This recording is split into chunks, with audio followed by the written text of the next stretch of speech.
Hey guys, it's Gideon. Today I want to cover the most important settings that you should change right away in the game, or at least review them, because they're typically not the default settings, and these are settings around combat, healing, PvP, all kind of combat related. First, we'll take a look at each of the settings and just quickly explain what they do so you can watch that and then go experiment on your own. But then after that, I'm going to show what those settings do live when you have them on or off. The first one that you're going to want to change, you're going to want to go into options, which is where you'll be for any of these settings.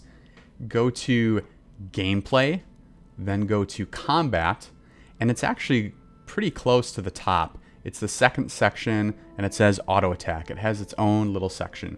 So you want auto attack enabled, and then I would say turn on after melee ability and after ranged ability. These settings are going to allow your basic attack to automatically happen when you are in combat, and we will talk more about that in the second section with a demo of the setting on and off. We'll be coming back to this section in just a bit, but I really want to talk about some settings under gameplay, party, and raid first. So right at the top under general, enable hover target for party members, and when in a party, show allies in raid frame. The hover target setting makes it really easy to use beneficial abilities on your party and raid members. And in my opinion, the raid frames, especially for healers, makes it a lot easier to see and target your allies with a lot less noise, especially if you're in a larger group like a raid. But I like having this on in a party as well, so that way the experience is always the same. And this works for any beneficial abilities. In the second section where we demo things, since I play a cleric main, I'll show you this in action, and it works really, really well. Last but definitely not least, we're going to go back to gameplay and combat, and we're going to look at the PvP settings.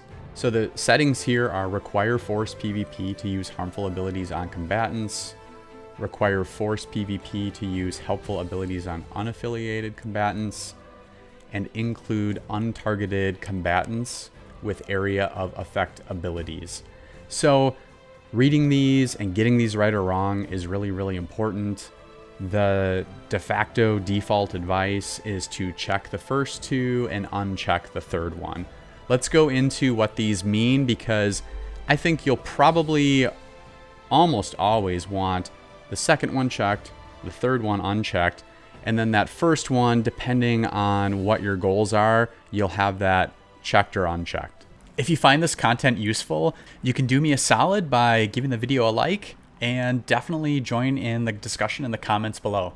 So let's just kick off the second section where we go into a little bit more detail and show some demos.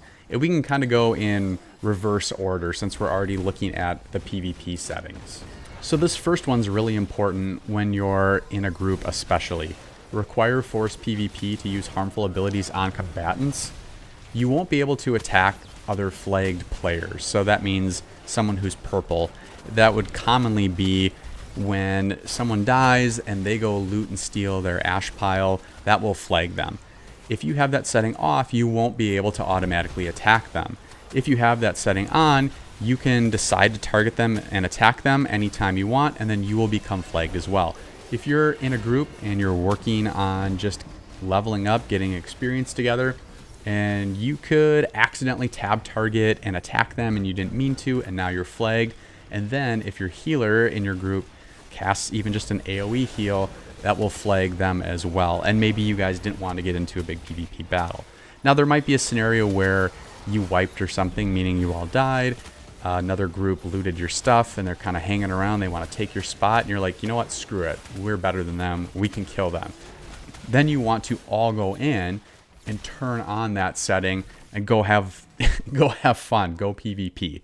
So just know that setting is what's going to prevent you from attacking other players or not. On, you won't accidentally attack anyone who's flagged. Off, you might accidentally attack someone who's flagged and flag yourself.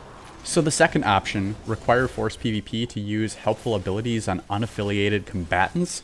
This one is commonly misunderstood, and if we read the title carefully, we can pull out what that misunderstanding is, and it's around the word unaffiliated. Having this on is going to prevent you from targeting flagged players not in your group and healing them. It's going to prevent AoE heals and buffs from affecting flagged players outside of your group as well. But what it's not going to do, it's not going to prevent you from healing or AoE healing party members who are flagged. And why that's important is if you heal someone who is flagged, you become flagged yourself.